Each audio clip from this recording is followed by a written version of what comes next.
Another day, another basketball stories na naman ang pagkukwentuhan natin. At ngayon nga ay pag-uusapan natin ang balitang problemado nga po ngayon ang Denver Nuggets at ang balitang nadaya nga po ang Golden State Warriors sa kanilang game laban sa OKC Thunder. Hindi lang naman nga po ang pagtatamo ng injury ni Jamal Murray ang pinoproblema ngayon ng Denver Nuggets, bagkus sakto naman nga po na mawawala ang kanilang superstar point guard sa pinakamahirap nilang game schedule ngayong regular season.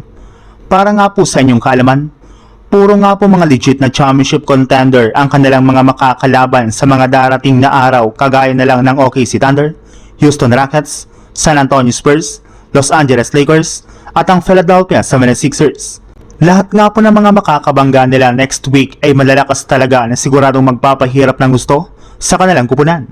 Kaya inaasahan nga po na hindi paglalaro ni Jamal Murray sa kanilang lineup ay isang napakalaking dagok at problema ngayon para sa Denver Nuggets.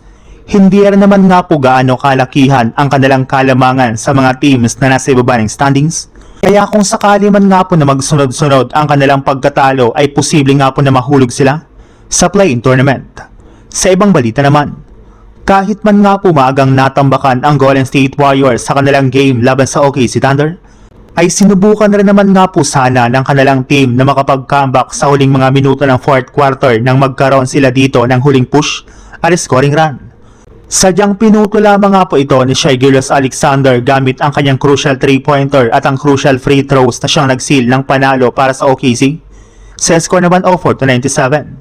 Pero sa pagtatapos nga po ng kanilang game ay hindi rin naman nga po naiwasan ng Golden State Warriors, especially ng kanilang veteranong si Draymond Green na magreklamo sa naging officiating ng kanilang laban. Ayon nga po dito, sobrang ninipis nga po ng mga tawag ng mga referee sa kanilang game, since hindi malang nga po nila madikitan ang mga players ng OKC, lalong-lalo na si Shai Gilgeous-Alexander na mahusay magsilang foul para lamang makasungkit ng free throw.